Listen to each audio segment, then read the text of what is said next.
Hi guys, I'm going to play some Eddie. That same journey, teaching the youth what happened during the First World War is important to help them understand what it was and what it was like back then. And especially for Canadians, because this is where the Canadians came and finished their training.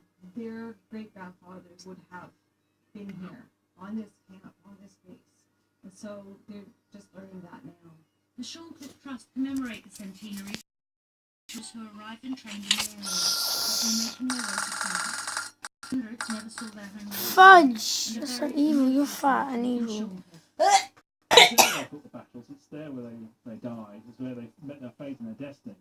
Here, though, at Shorncliffe, they were young men, they were young soldiers, they were alive. And that's something that we want to celebrate. The influence that they had here on the community still lasts today, and hence why Folkestone, Shorncliffe and the local communities of Sandgate support them every year. That's legacy, that's community, that's why we celebrate their lives, because their families are back home in Canada. Here we want to make sure and let everyone know they're not forgotten. Me personally, my ancestors were on these grounds. They stepped a foot all over these hills, trained here, so it's a big honor to be here and to commemorate them here.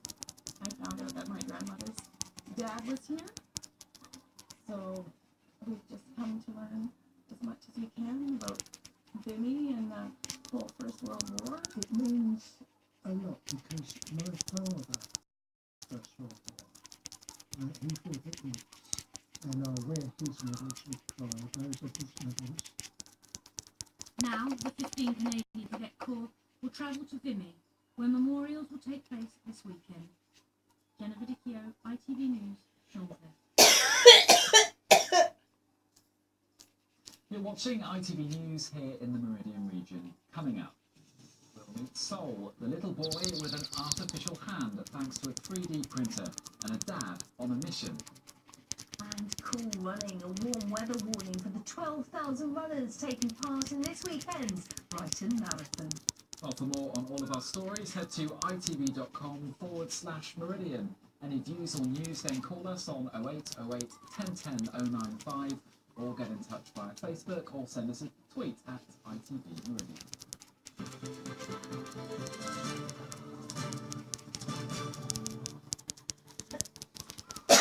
Has admitted killing an elderly pedestrian in a hit and run while being pursued by police. 78-year-old Jonas Sasveri died after he was struck by a car in the Old Stein in Brighton. Today, Gavin Dawes, who's 33, admitted causing death by dangerous driving, will be sentenced in June.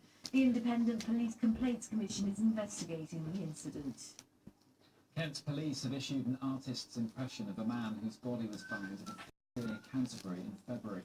Despite forensic tests, officers have still not been able to identify the man. A post-mortem examination found he died of natural causes.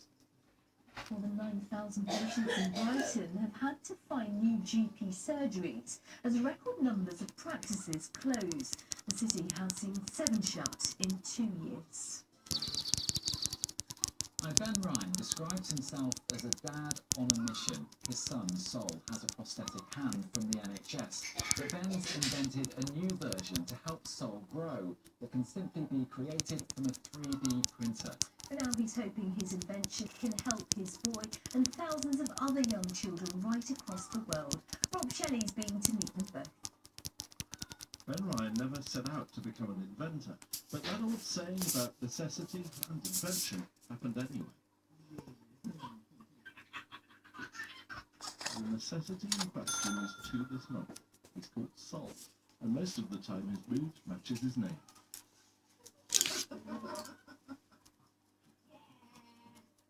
Complications almost immediately after Sol's birth, the white blood clots meant that one of his arms needed amputation up to the elbow, which means fitting for a prosthetic. Months of appointments, casting, measuring, waiting. My background is in psychology, and all the research I've looked at shows that there's this magic window of opportunity in the first 2.5 years of life. Since the NHS tend not to offer function until later than that, then that's not too late. And then Ben wondered, what if you use 3D printing to literally create an alternative?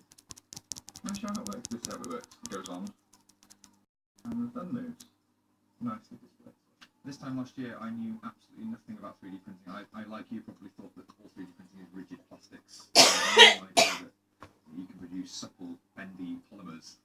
It's never going to replicate what a hand can do, but it can hold something while you manipulate it with the other objects. Just try and get bi-manual control in.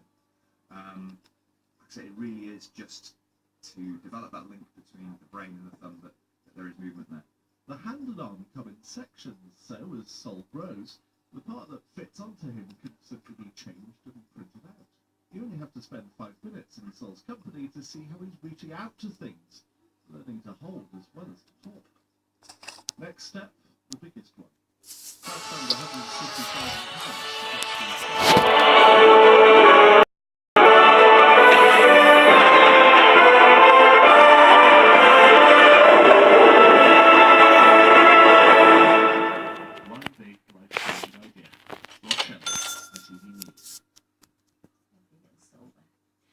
More than 80 hot air balloons set off from They all Dover shift. at first They all light shift. in an attempt to set a new world record. Yes, the winds were light, the visibility perfect. It was intended to be the largest group crossing of hot air balloons ever undertaken between England and France. There was, however, just one little problem. Here's Derek Johnson. The sun rises over the cliffs at Dover, soon to soar as well, balloons, pilots and their passengers. They gather at nearby Liddon Hill racetrack, attempting cross-channel record. The previous one stood at 49 balloons, so organisers are giving themselves a great chance of success. Just before 7 o'clock, and it's time for takeoff.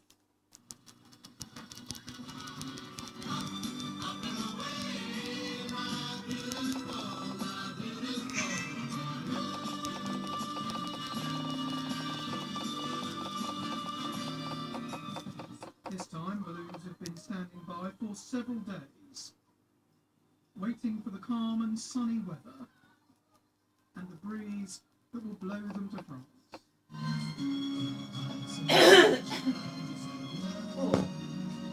You should have looked at it for that. Absolutely fantastic. Mm. I mean, your heart's pounding, your chest stopping as you're leaving the cliffs of Dover, and you're looking out ahead and you can't see land.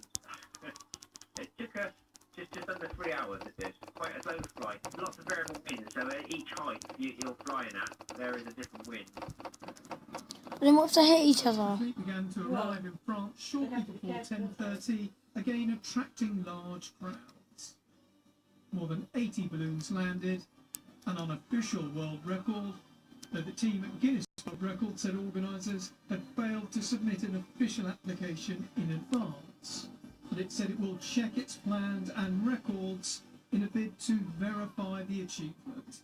To onlookers, though, it was a beautiful sight. Beautiful, definitely wonderful pictures there. And Derek, I guess the ballooning season is on us now, isn't it? It is, you need these beautiful evenings or beautiful mornings where there's a kind of still in the air. It's been fascinating tonight watching our friends from Kent Ballooning try to get everything ship-shape before they take off in a moment. So we're going to go and talk to Michael, the pilot, who's been struggling but doing a grand job. Hardy balloonists will tell you conditions have to be just right, and sometimes you hang around for days sometimes before the conditions are right. Well done. Thank you. A little bit on your side.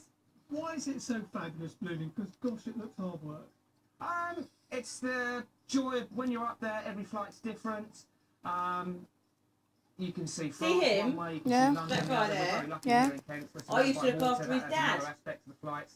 Roger. It's quite special here. I've flown all over the world and This I guy still here, he's love gonna tell you flying. now. I love it here. I mean, the thing that surprised I used me to look the one after his time that I dad went up, when I thought worked down at the viewing bridge. the world around His me, dad it was Joe, dad like Stroke. you could pin drop off there. Yeah, we can be at 3,000. Did you ever see him? Dogs No. barking on the ground. It's, Well, how do you know it was his it's dad? perfectly silent up there. You Because hear I the remember balloons, Roger but then when saying it my breathes in you, son so owns it's a perfectly balloon still, and does perfectly balloon calm, trips. perfectly quiet. It was spectacular. Why do you know what I his saw name this morning. exactly I know you him were there then? watching Because leave the from guy that his Dover. dad was How called difficult Roger is it to Spice. get so He's many called balloons David together? Spice. It's a bit obvious, and he lives in They Dover. coordinate festivals all over the world, but the one. I'm sure there's only one other Spice that does ballooning in Dover. Do you know what I mean? People were coming from all over Europe to do it, and it's about 30 degrees that you need to get it right. Whereas for a big festival, you do a festival in Northampton and the balloons just take off and go wherever they want. But so Crossing Channel is quite special. All right, well, we wish you all the best for this evening, wherever the wind might take you. Thank you very much. It's a bit windy, but they are pretty much perfect for going up in a balloon or doing whatever you want to do this weekend. Thanks for that, Derek. I'm not quite sure what happened there, but we'll see you soon. Well, we'll be back with Derek in just a couple of minutes to see how Takeoff is going. But on the subject of hot air, here's Andrew Pitt with the sports, who's rather excited about the Grand National. Yeah, hot air, fair point, actually. and like Derek, whoa, what's going on? Yes, it is the race many of us like to have a flutter on. And whether you pick a horse because it's got a funny name, or because the jockey's wearing your favourite colour, or because it's the one you got in the office sweepstake. Thunder and Roses, 33-1.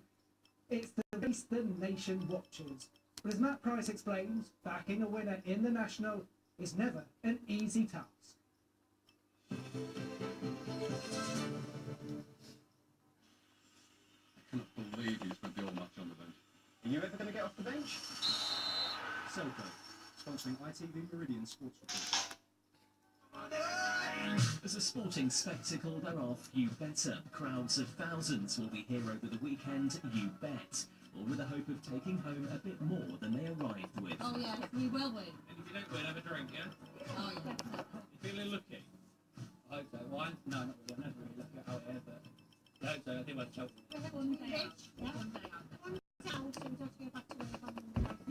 Her boss better not be watching, but be sure millions will. After all, the Grand National is a British institution and a chance for the visitors here to go to town. Think big hair and high heels, but it's one 10-minute race that everyone's waiting for. Make a date to see the greatest sporting event of the year. The Grand National's been held here at Aintree since 1839. 40 runners covering a distance of just over 4 miles. It's the most difficult steeplechase in the world. Today, the world's greatest steeplechase attracts a global audience. This year, racing is back on ITV, an especially exciting Grand National then for the team at ITV Sport. You might recognise the voice of commentator Richard Hoyles as you shout at the TV. I'm hoping you'll hear that Aston Marie's going really well, because that's the one I'm going to tip to all the family, and they always want to run for their money. I think Highland Lodge will be up there as they cross the Reading Road to the States. Many of the bookmakers have been coming here for decades. Why? Like No, hang on. 62nd Grand What? National. No. I want you to swap seats with me. Why? Because this lovely lady, and when she came to the door, she was ecstatic. And I said, what made you bet? No, no. She said it was a funny thing. She said, I was stood by the paddock, and as the horse went past me, it winked. But not everybody is quite that lucky. There will, however, be one winner for sure. First past the post in the 5:15 tomorrow afternoon. Matt Price, ITV News at Aintree. For someone who'll be watching the Grand National tomorrow to pick up a few tips is Olympic sailor Sarah Ayton. The Sussex sportswoman only began riding 4 months ago, but will be taking part in a charity race at Glorious Goodwood this summer. As Mary Stanley found out, despite her lack of experience, she's already impressing the experts. She hadn't ridden a horse before December. Now Sarah Ayton is on the gallops, a trainee jockey. Being out there is just completely free. It's just exhilarating, it's thrilling, the adrenaline's pumping, everything's burning. Very hard to describe it, but a wonderful experience and something, I'm very fortunate to be doing. Double Olympic gold sailor, Sarah is facing a new challenge. In August, she'll compete in the Magnolia Cup, a charity race at the Goodwood Festival. We met Sarah in January when she began her lessons. Now she's getting advice from the best. You're flat, and your back flat, and then obviously that is perfect. Jim Crowley puts her through her paces on the mechanical horse. A bit quicker. And she's working with top trainer Amanda Perrott at her racing stables in West Sussex. That's hard, isn't it? It's sort of unheard of, really, for somebody to start riding and go riding a race, especially at Goodwood. It takes a fair bit of doing now, and I think she'll be absolutely fine. She's obviously a sportswoman, and she's picked everything up so far very quickly. She's very determined. You're going to headache, like, you know that, and, no. Well, is just determined to do the best she can, and I mean already she's in a racing position. She's been I guarantee I will. today, I guarantee you and will. she looks very professional. Now in its 7th year, the Magnolia Cup has raised over £1 million for good causes. This year, the Children's Mental Health Charity is to be. The race celebrates inspirational women. The 12 riders have achieved huge success in the world of sport, media and business. Every time I'm riding, I'm getting some feedback, and yet they're really encouraging. It's really good, and there's always something I can do a bit better for the next time I'm riding. But loving the experience, it's just like being back in that Olympic arena again, and it has been the thing I've done actually for a long, long time. Sarah has to pass a rigorous assessment of her fitness and riding skills in June to enable her